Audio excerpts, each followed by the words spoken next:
Auto insurance can all seem the same until it comes time to use it. So don't get stuck paying more for less coverage. Switch to USAA Auto Insurance and you could start saving money in no time. Get a quote today. Restrictions apply. USAA. Hilton brings you new ways to stay. With experiences that let you capture the glory days. Introducing the Graduate Hotels. Each inspired by local college towns, these stays are always original and never boring. Get in touch with traditions all across the country and enjoy a stay that's a class above the rest. Book at Graduate Hotels with Hilton Honors Points at Hilton.com. It's a win-win. Hilton, for the stay.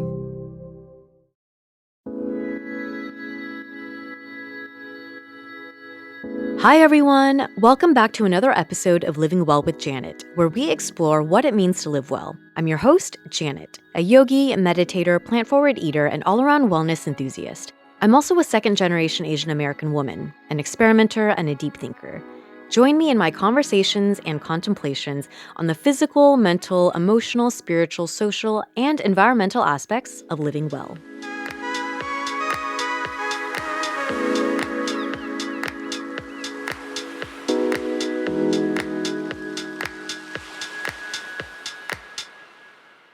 Whether you consider yourself someone who is into skincare and beauty or not, it is hard to deny that winter season takes a toll on our skin. From dry, flaky skin to extra frizzy hair to super chapped lips, wouldn't it be great if we could find some solutions or even preventative measures?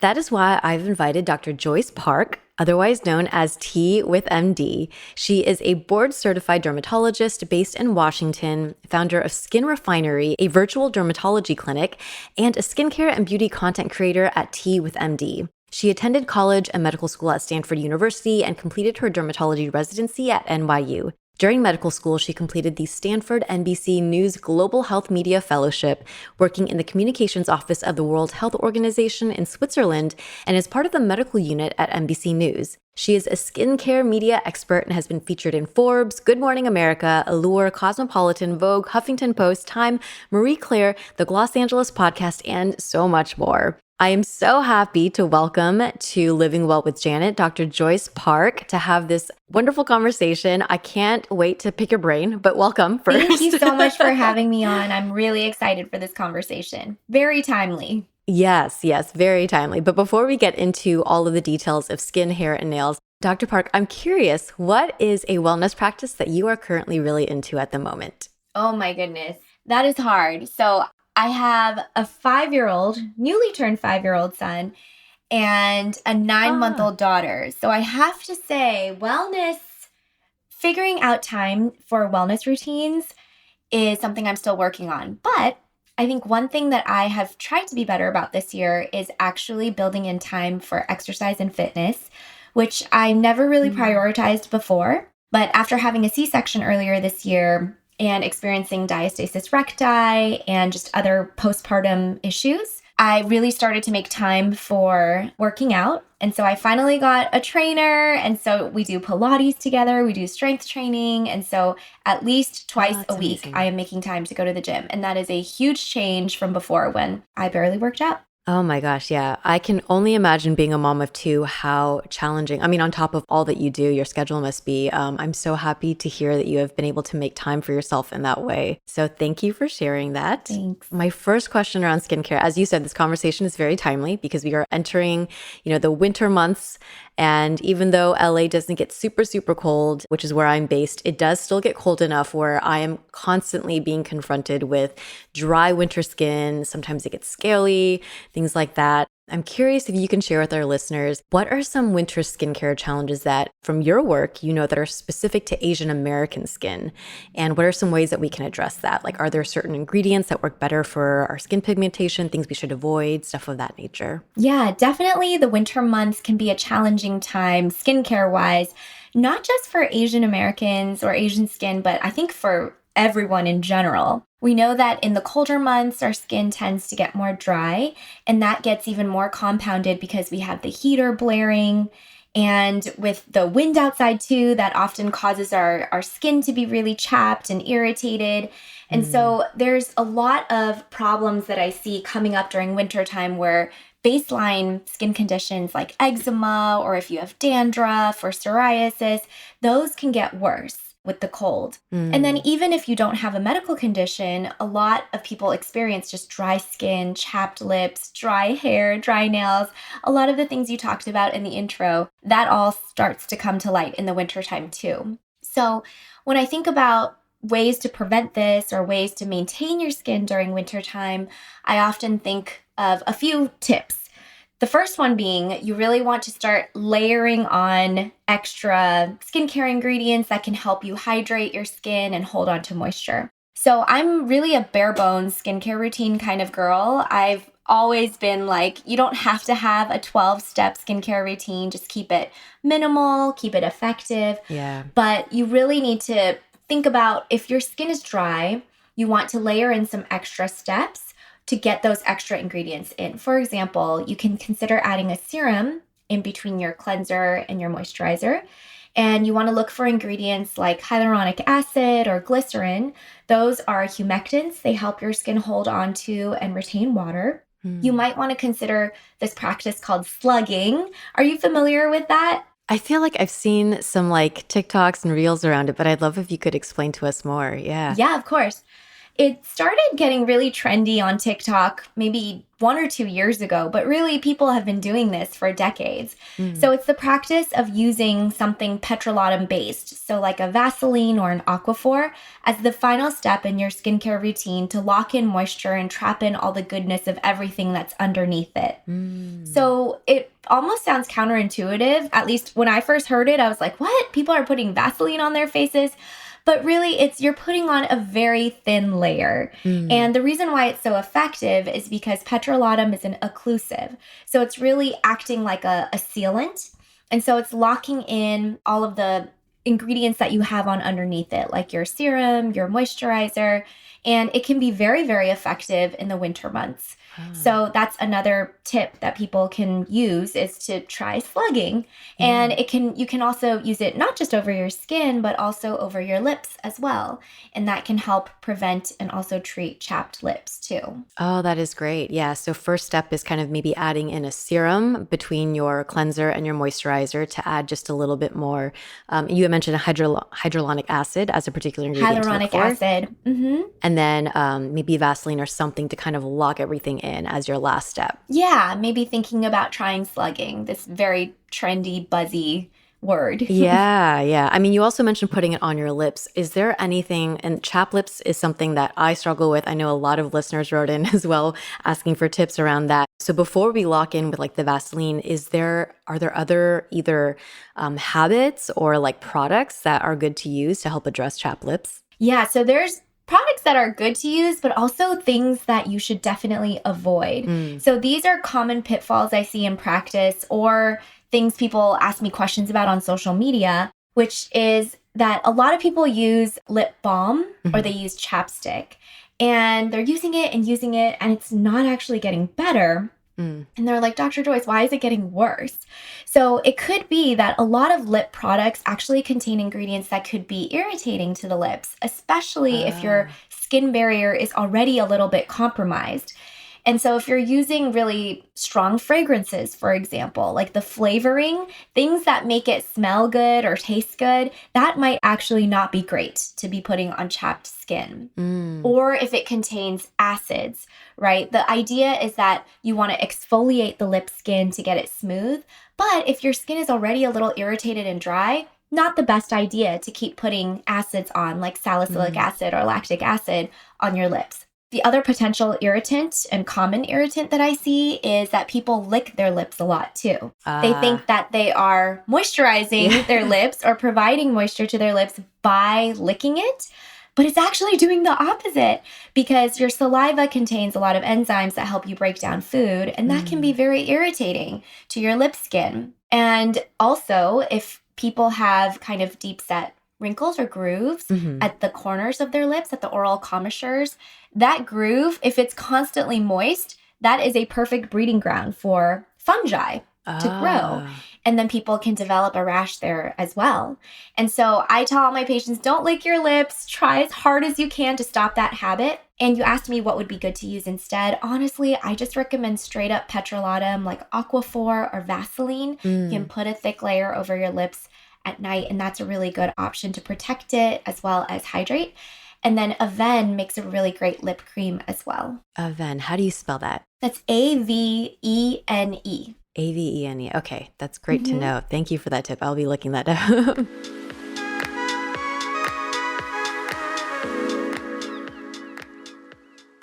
Hi there, enjoying the show? If you like what you're hearing and want more, you can become an ABG bestie and get our new audio episodes ad-free, special discounts and early access to merch, shoutouts at the end of our episodes, and we're bringing back our Dear ABG series as exclusive monthly Q&A sessions just for our ABG besties. Sign up through the link in our show notes. Ryan Reynolds here from Mint Mobile with a message for everyone paying big wireless way too much. Please, for the love of everything good in this world, stop. With Mint, you can get premium wireless for just $15 a month. Of course, if you enjoy overpaying, no judgments, but that's weird. Okay, one judgment. Anyway, give it a try at mintmobile.com/switch. Upfront payment of $45 for 3-month plan, equivalent to $15 per month required. Intro rate first 3 months only, then full price plan options available. Taxes and fees extra. See full terms at mintmobile.com.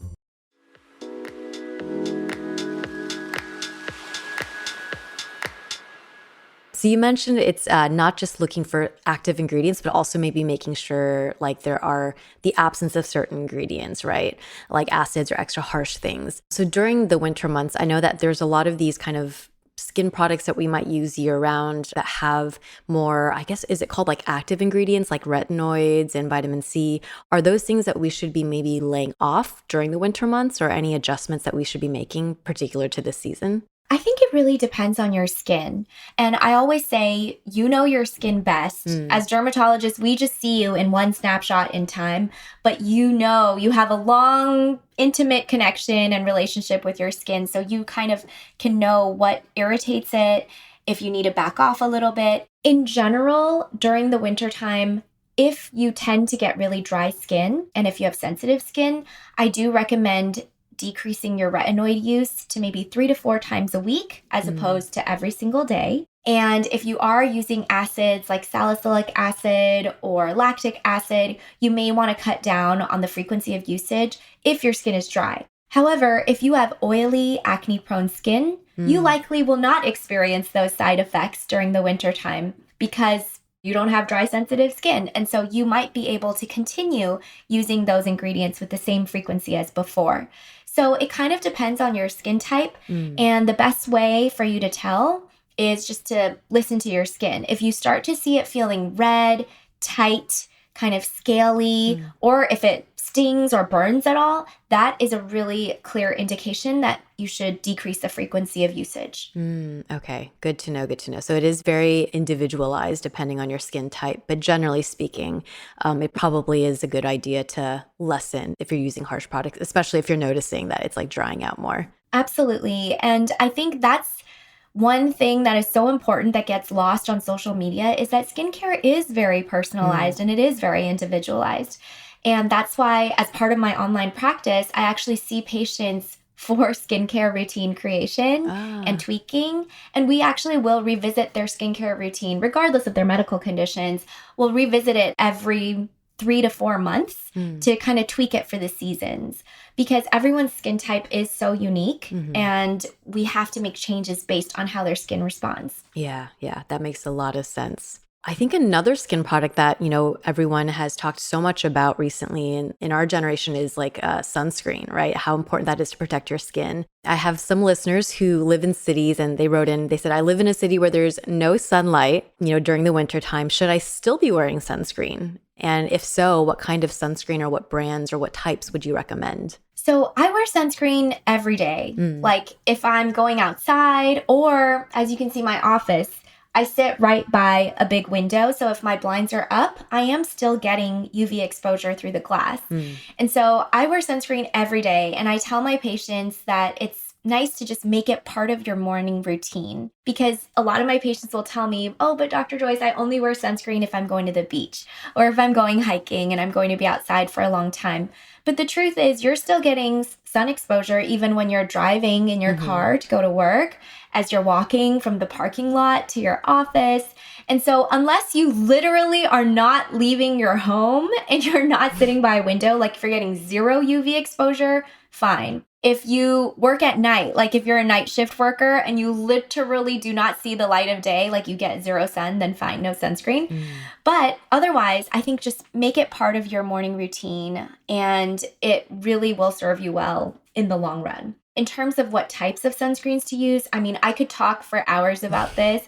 I've made several YouTube videos about it because I am so passionate about this topic. There's so many different types. And I truly believe that there is a good sunscreen for every single person out there, depending on your skin type and your concerns. And I always say that the best sunscreen is the one that you're actually going to use, right? So there's a lot of different types of textures. There's chemical versus mineral. And oftentimes chemical sunscreens get demonized on social media because people think they're toxic or unsafe, but that really isn't true. Both chemical and physical sunscreens are wonderful, chemical and physical blockers. They're both great. And it's just important to find one that you like. There's tinted versus non-tinted. And so there's a ton of different options. So if you'd like, we can go through a couple of my favorites, or we can talk through maybe any questions that you might have about sunscreens. Happy to chat about it. It's one of my favorite topics. Yeah. I would love like kind of an overview, and maybe particularly for this question, like if someone does live in a city where there isn't as much sunlight during the wintertime, but we know we should still be wearing a base level, what's like a good like SPF number to look for, or other like components in the sunscreen? I definitely recommend SPF 30 as a baseline. And I recommend that year round. For my patients who are going to be spending a lot of time outdoors, or if they're very fair skinned, or if they have a light sensitive condition, then I do recommend SPF 50 plus. I always recommend broad spectrum. That means it blocks both UVA rays and UVB rays. And you can look for water resistant sunscreen if you know you're going to be sweating or by the beach or the pool. It is important to think about tint as well, tinted versus non-tinted. And the reason for that is we have some data showing that blue light from the sun can actually worsen hyperpigmentation. So we ask about, you were asking me about Asian skin. So we're definitely more prone to hyperpigmentation. So there's this phenomenon called post-inflammatory hyperpigmentation, or PIH for short. So think about when you get an acne mark, or if you get a mosquito bite. What happens after you get an acne mark or like a mosquito bite on your skin? It stays dark, right? You get a brown spot for months, and it can be so stubborn and difficult to lift that pigment. And so we know that blue light from the sun, and as well as UV, can cause that post-inflammatory hyperpigmentation to get worse. And so it's very, very important that if you struggle with dark spots, which a lot of Asians do, it's important to use a tinted sunscreen, because the iron oxide ingredient in tinted sunscreen actually helps to block further darkening of those spots. Okay. So I always tell my Asian patients, if you have any dark spots, please choose a tinted sunscreen and just make it a habit and use it every single day. And if you could share like maybe a couple of your favorites, that'd be helpful. I have so many favorites. So tinted sunscreen wise, I really like the Peter Thomas Roth Mineral Max sunscreen. Color Science has a nice one. Isden Ageless has one that is made with DNA repairsomes, which actually is a plankton extract that helps to repair DNA damage while protecting you from further damage from the sun. Lightsaver is another brand that was founded by my Stanford Med classmate, Dr. David, and it also has that plankton extract. There's so many good ones, honestly. Those are great to start us off with. Thank you so much. You're welcome. Another question, so around skincare, there's all of these products that are out in the market now that kind of help someone achieve at home what maybe they would typically go into office for. So I was curious about your thoughts on the Medicube Age R Booster Pro. That was a particular product that someone had called out. This device is supposed to be able to help us achieve the Korean glass glow kind of look effect on skin. Supposedly it uses like the latest skincare technology. Electroporation, microcurrent EMS, electric needles, LED, and sonic vibration. Curious what your thoughts are on that device. So I personally have not used that device before, so I can't speak from personal experience about it. But what I can say about at-home devices is that I think they can be effective if you use them very, very consistently, because that really is the benefit, right? That it's at home and that hopefully you really are using it because it's a big investment. Now, compared to in-office procedures are just way more effective and the gold standard. And I think the effects that you'll see from in-office procedures are going to be longer lasting and more noticeable than what you can get with at-home devices, unless you're very, very, very consistent with the at-home devices. And you go into it with this expectation that, okay, this can definitely help my skin and it can look better. It may never reach the level that my skin would get doing an in-office procedure, if that makes sense. Yes, yeah. I think that it can certainly be helpful. And for patients who don't have time to go see a derm or who maybe, can't afford certain procedures, I think that at-home devices can be a great alternative. Now, in terms of whether this specific device can do everything that it claims, it's hard for me to answer because for these at-home devices, I really need to see their data in order to be convinced.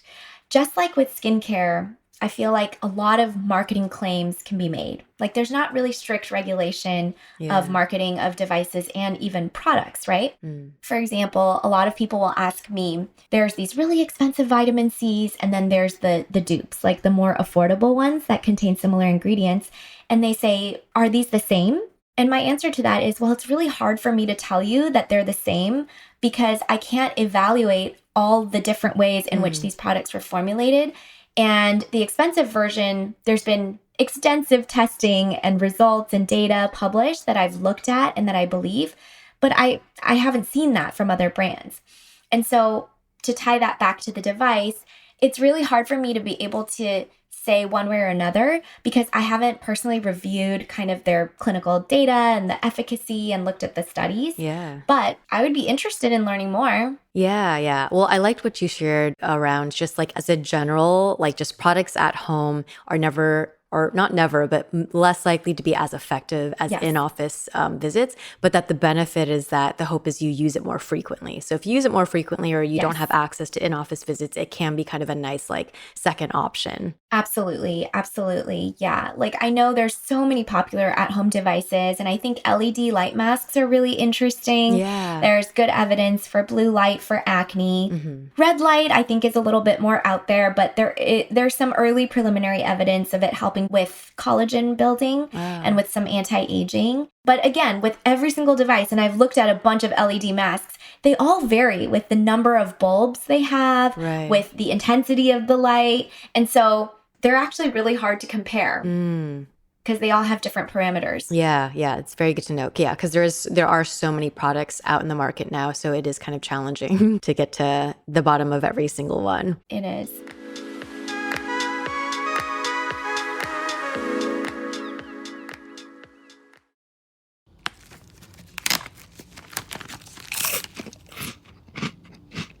Uh-oh, the last cookie. You can get a new box of cookies in as fast as an hour with Walmart Express Delivery.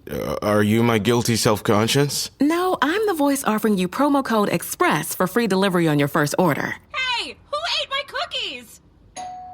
You mean, these cookies? Order now. Welcome to your Walmart. Promotion valid for first express delivery order. $50 minimum subject to availability. Restrictions apply.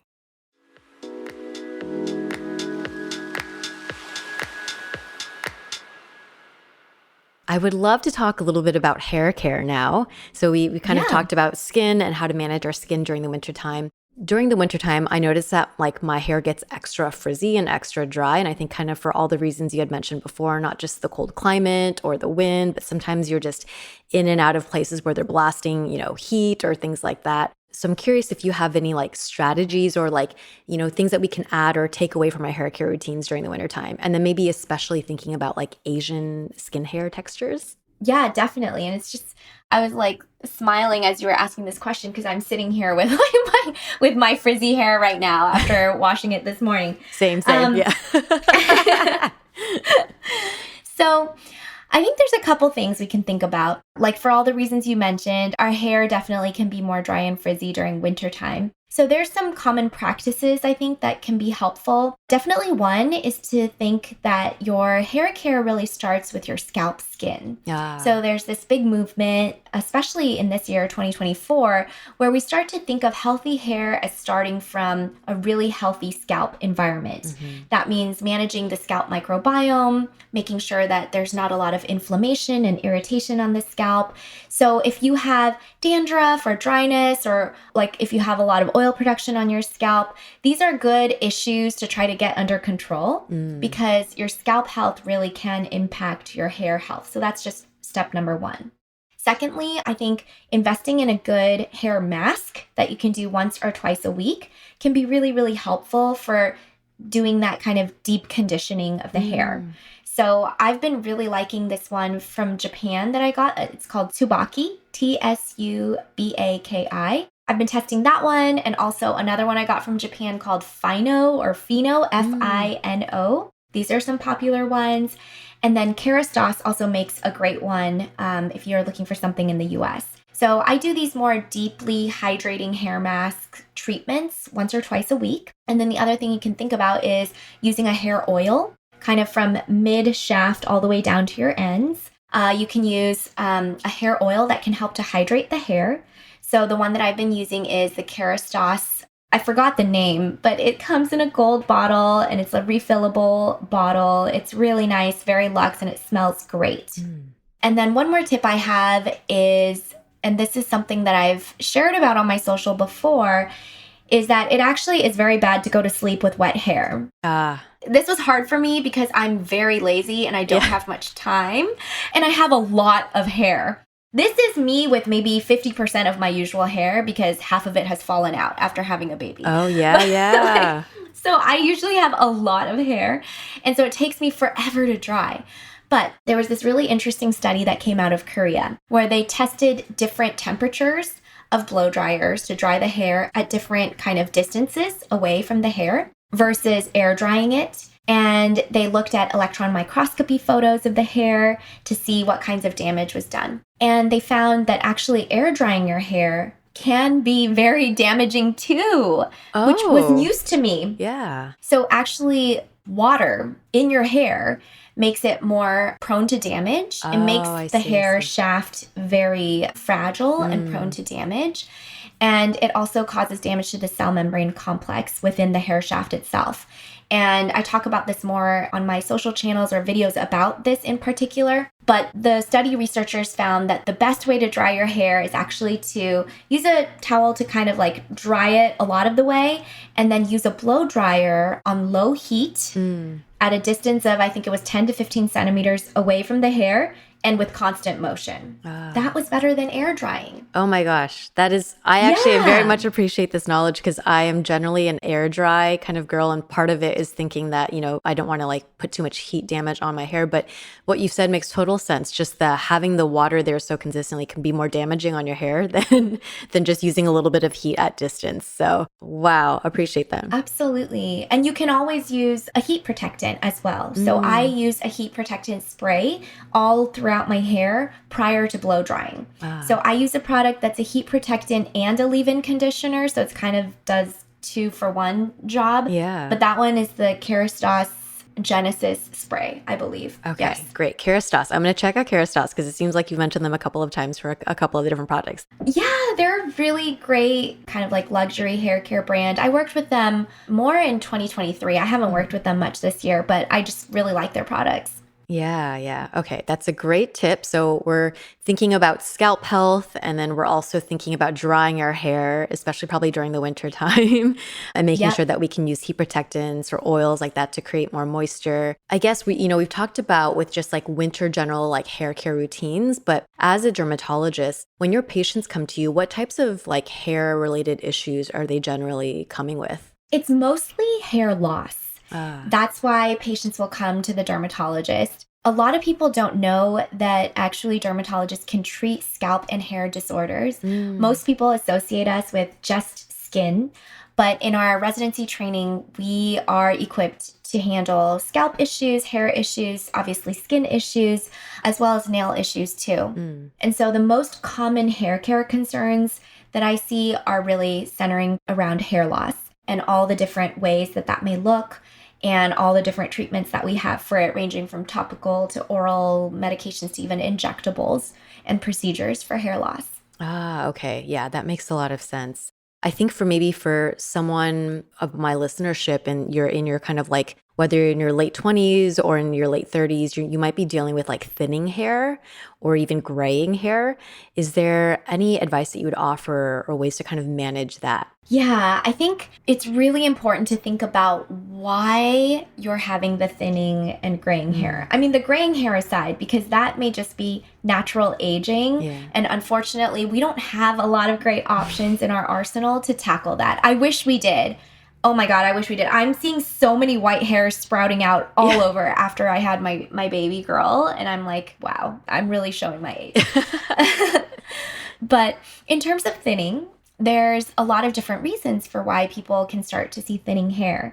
And that's why I always say it's really important to see a dermatologist to kind of evaluate the cause, because the treatment for the thinning hair really does depend on the cause. So, two of the most common reasons why women in their 20s and 30s get thinning hair. One is telogen effluvium, which is what I'm going through right now. It's when your body undergoes a big stressor. This could be surgery, childbirth, medical illness, even in a big emotional change like moving across the country, losing a parent, or going through a divorce. Something that so severely shocks your system that your hair transitions from the anagen phase, which is the growing phase, into the telogen phase, which is the shedding phase. And so about 3 to 4 months after this big traumatic event, your hair just starts to massively shed. And I'm talking about, you will see it everywhere, like in your food, all over your clothes. Yeah. When you take a shower and when you blow dry, you'll see like hundreds of hairs on the floor. And it is normal to lose up to 100 hairs a day, but you'll be seeing hundreds, many hundreds of hairs like on your floor. And so with that, telogen effluvium is luckily a self-limited process. And so it can take up to a year for your hair to grow back, but it will grow back. In fact, look at any postpartum mom, a year, 6 months to a year after childbirth, and you'll see they'll all be rocking like these little bangs. Like I have a fringe of little hairs like all around me of like my new hair growth. So that's how you can identify us. So that's one really common reason for hair loss in your 20s and 30s. And then the other one really is female pattern hair loss, which is genetic. And it's kind of what you think of when you think of male pattern baldness. It can happen in women too. And you really notice it more as widening of the part. So a lot of women notice that their part down the center of their scalp, it's starting to look wider. We sometimes call it like a Christmas tree distribution, but that's the most common area that they first start to see it, is the part and also kind of like the crown or top of their head. And for that, we have some treatments as well, like topical treatments, oral treatments. But if you find that it is getting to a point where it is really concerning you and you're really worried, that you should really see a dermatologist, because then we can try to figure out what type of hair loss you have, why you're having thinning hair, and then we can give you the proper treatment plan. Yeah. Those are some great tips.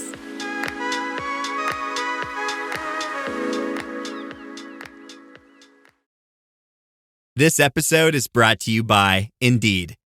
When your computer breaks, you don't wait for it to magically start working again. You fix the problem. So why wait to hire the people your company desperately needs? Use Indeed's sponsored jobs to hire top talent fast.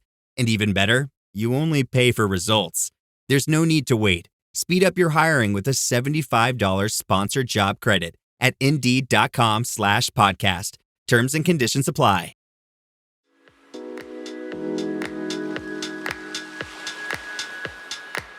Dr. Park, what are your thoughts on supplements for hair, like biotin or collagen, like gummies? Because that's, as we're talking about all these like different products that are out in the marketplace, there's so many products that are out for hair and nail health of that variety. Yeah, what a great question. Supplements are really like the wild, wild west to me. Like, we talked about how the marketing claims are just a little bit crazy for skincare products and devices. Well, it's like a whole nother level of crazy for supplements, because those are really unregulated. And there has been an explosion of supplements in the wellness space. I've been seeing so many patients and also just in my community online, people are very curious about biotin for skin, hair, and nails. So biotin is really not that helpful for hair loss unless you actually have a biotin deficiency. And it's very, very rare. If you eat a regular, well-balanced diet, it's very, very rare that you're going to have a biotin deficiency. And I was reviewing some of the more popular biotin supplements on the market, and some of them have just crazy, crazy high levels of biotin, like hundreds to thousands of times over the recommended intake value. Oh, wow. And that actually can flip to from being helpful to actually being harmful. Yeah. Because biotin, when taken in excess, can actually mess with a lot of lab tests. So it can change your thyroid function test result, and it can also alter your troponin test, which is a marker for a heart attack. Oh, wow. And so people don't know that actually by taking what a seemingly innocuous biotin supplement, that can actually mess with some very important lab markers and blood tests. So all of this is to say that I do not recommend biotin supplements for hair loss. If you want to take it because you want to, I don't know, I'm not really sure why people would want to take it. Maybe thinking that it could help their skin, hair, and nails. I just don't really think that the evidence is there that it will really help. And then with collagen is interesting because there is starting to be some evidence that collagen can be helpful. And the usual kind of question that I have with collagen supplements is how is it different from eating collagen that's in like pig skin or bone broth, right? Like you're ingesting it into your stomach. How does the collagen know to go to your skin? Like maybe it'll just go to your joints. But there is more data coming out that short collagen peptides, like the hydrolyzed collagen, can actually help improve your body's own production of collagen, and that it can be beneficial for things like wrinkles, elasticity, firmness.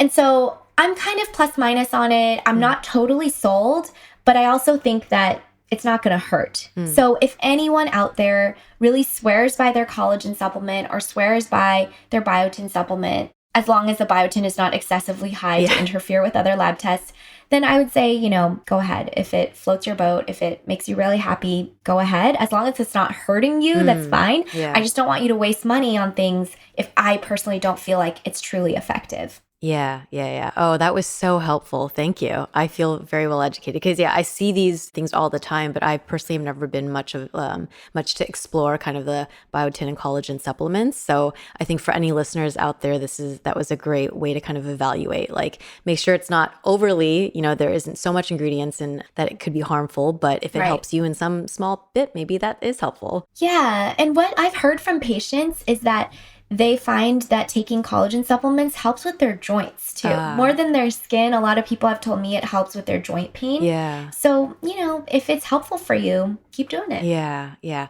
What about scalp serums? Because I'm seeing that around a lot too. And I think you said that if the trend now has been for hair health to look at your scalp and to make sure that you have all of that taken care of. What are your thoughts on scalp serums? I'm a big fan. Okay. I'm a big fan of scalp serums. There are so many scalp serums out there. And of course, it depends on what's in the serum. But I've seen a lot of really great ones come to market. And a lot of them have active ingredients like peptides or hyaluronic acid. There's one that I have used for dandruff, which has salicylic acid in it. And so I think it's just another way to get a targeted treatment to your scalp skin. So depending on what your issue is, if you have dry skin versus oily skin versus dandruff versus if you're just worried about having aging scalp skin, there's all sorts of different things. And there's also scalp serums that target hair loss as well. So they put ingredients in it that really help with the scalp microbiome to help rebalance the scalp microbiome, or provide ingredients that help to nurture hair follicles or to strengthen hair or anchor hair better. So there's a lot of scalp serums for hair loss as well. And I think those are very helpful. Okay. Do you have any, like off the top of your head, that you would recommend for if you notice like thinning hair? Yeah. So a brand that I actually worked with earlier this year that I've been testing out is the Vegamore Grow Plus serum. Yes. And I've been liking that one. I think that one has a lot of really great ingredients. Another one is Nioxin, actually makes a really great scalp serum. So those two are good ones for thinning hair. And of course, this doesn't replace like a proper treatment, like using Rogaine. Basically, everyone who is having thinning hair should try Rogaine because that really does work. But as an adjunct therapy, like as an additional therapy, I think it could help. Okay, great to know. Great to know. I'd love to talk a little bit now about nail care.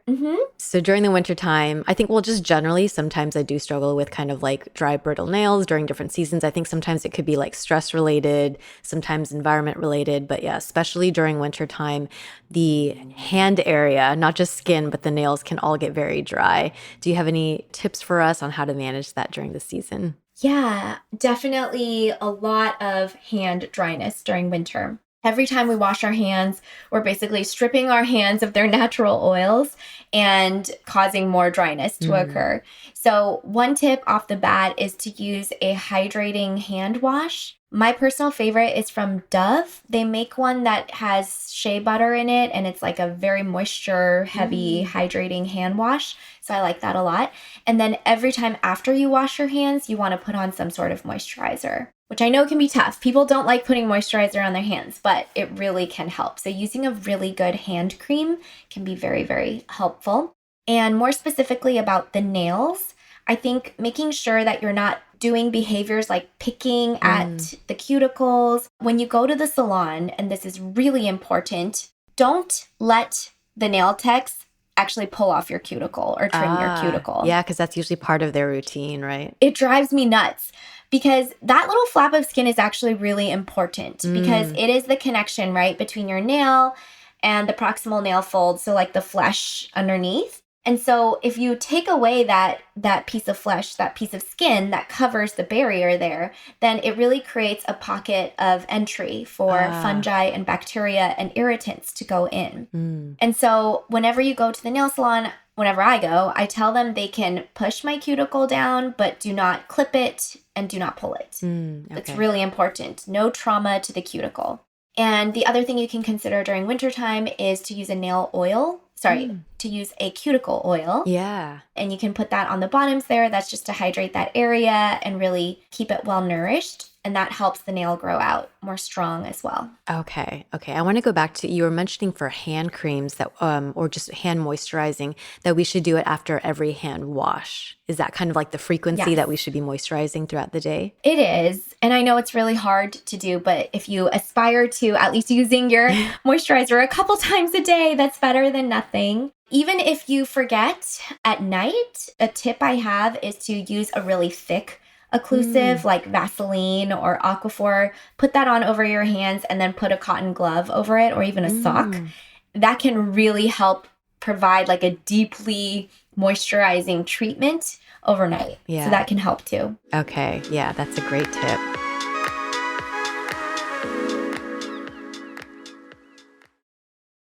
Llévate más de lo que esperas todos los días con el nuevo Big Value en McDonald's. Ahora puedes comprar uno y sumarle otro por $1. Así que cuando tu equipo favorito enfrente a sus rivales, enfrenta tus antojos con $5 Meal Deals. Y si estás corriendo para alcanzar el desayuno, corre al app para llevarte ofertas antes del cutoff. Tú decides, y con Big Value, tu decisión siempre rinde más. Precios y participación pueden variar. BOGO $1 válido para un producto de igual o menor valor. Debe estar registrado en Rewards para ofertas en el app.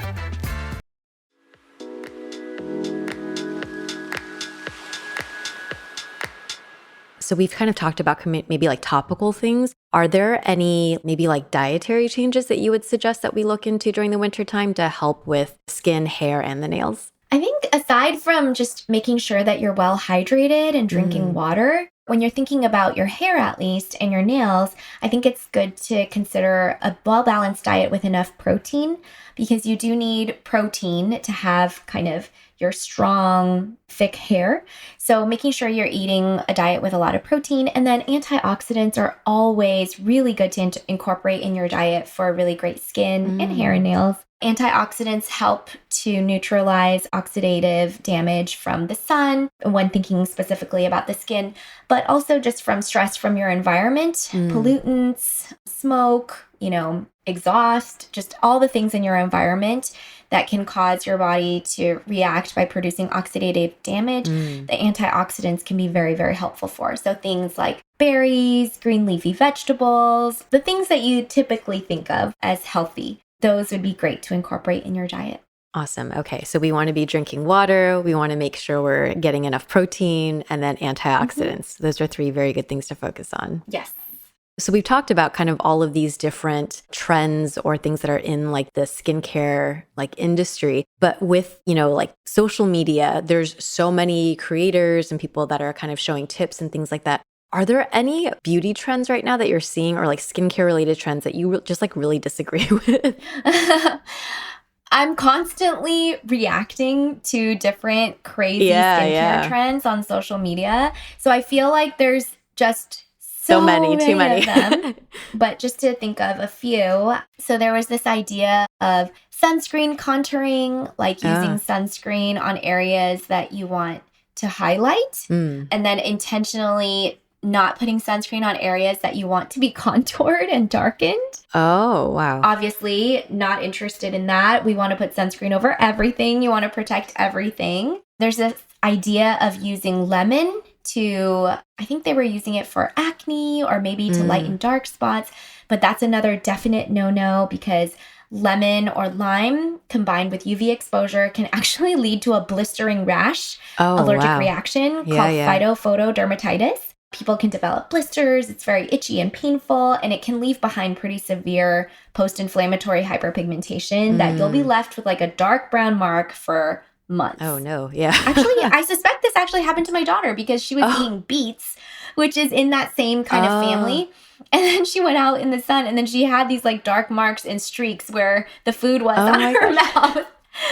And I was like, she had that phytophotodermatitis. Yeah, yeah. And then there's all sorts of like DIY hacks at home, DIY lip filler, DIY microneedling. I mean, the list goes on. And it always really concerns me to see people use tools that might not be cleaned or sterilized properly, to be doing things that actually break their skin barrier and cause bleeding, huge infection risk. And just people doing things at home that they're not trained to do. That always really freaks me out. Oh my gosh. Yeah. Yeah. Those are good tips to maybe not be following some of those trends. Yeah. My last question is kind of around the anti-aging routines that we might implement for skin. As someone who just turned 39, I'm kind of, getting ready to enter in that 40s phase. What are things that I should be doing for skin, hair, and nails to make sure that, that routine is all buttoned up? Yeah. Well, you look really young. I honestly thought you were in your late 20s, so kudos to you. I think that one of the most important things that we can be doing for our skin is honestly, this is going to be so boring, but to wear sunscreen every day. I sound like a broken record, but it really is so key to preventing so many of the signs of aging that we see. They're all from the sun, like wrinkles, sagging skin, change in texture of the skin, like that leathery texture, dark spots. It's all from the sun. Yeah. So much of it is from the sun. And so wearing sunscreen can not only help protect you against skin cancer, but really help with a lot of those signs of aging. So I think that's definitely one thing that hopefully you're already doing. I bet you are, based on how wonderful your skin looks. The other is, I think in your late 30s, early 40s, that could be a time that if you were interested in this, that you could consider thinking about Botox. I think a lot of people are using Botox way too early in their lives, like before they even need to, before they even have any lines. But I think in your late 30s, early 40s, that's when you start to see lines that appear at rest, when you're not moving your face.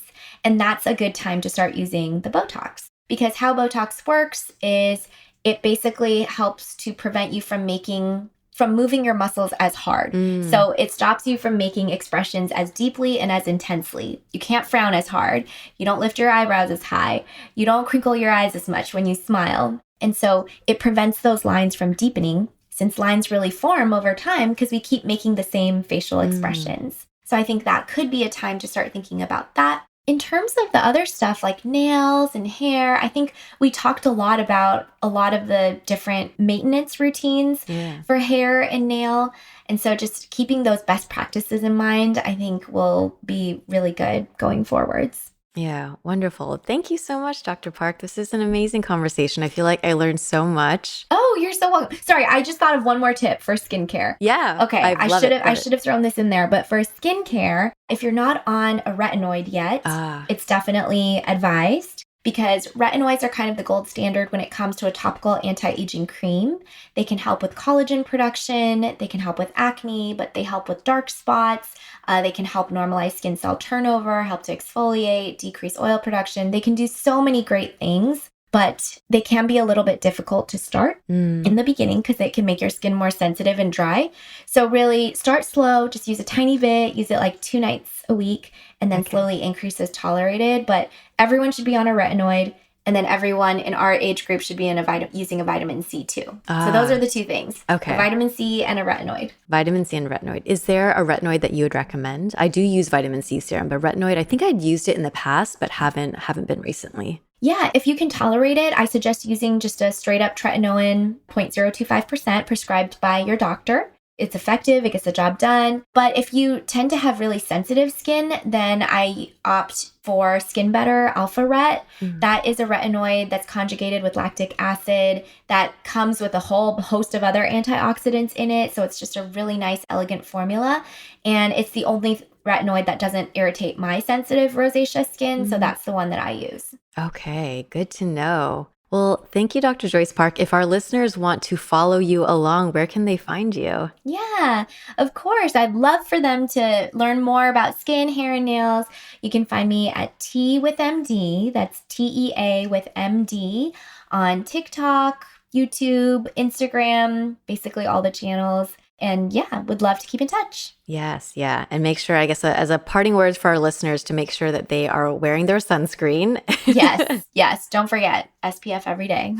Sunscreen. And anything else that you want to share? Keeping in mind not to believe everything you see on social media because there's always so many skincare hacks and trends and things that different people are talking about. But just knowing that you know your skin best and skincare is very personalized. And so what works for someone else may not be what works for you. That's a great parting message. I really like that as well. There's so much online. So be wary, be wary. Yes, definitely. Thank you so much. And I guess with that, listeners, we will catch you on another episode. Thank you. Bye.